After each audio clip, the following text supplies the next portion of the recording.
Anita Topolova Isajlovska është zgjedhur ushtruese e detyrës kryeprokurore. Këshilli i Prokurorëve Publike zgjodhi një zëri dhe ai ishte propozimi vetëm për pasardhëse të përkohshme të Lupço Kocevskit. Në arsyetimin për propozimin që Topolova Isajlovska të emërohet, u theksua se aktualisht është zëvendës kryeprokurore dhe në këtë funksion ka tashmë kohë të gjatë që nga koha e Marko Zvorlevskit. Mendoj se Topolova Isajlovska është një zgjidhje parimore, tha antare e Këshillit Keti Petkova, e cila dhe propozoi për ushtruese detyre të kryeprokurore.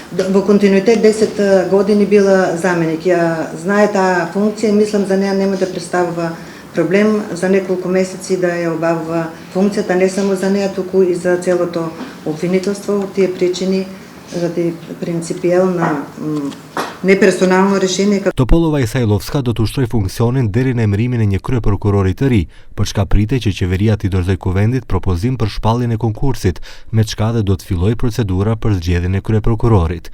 Ushtruesi i detyrës emërohet nga radhët e prokurorëve publik. Ова не е обврска.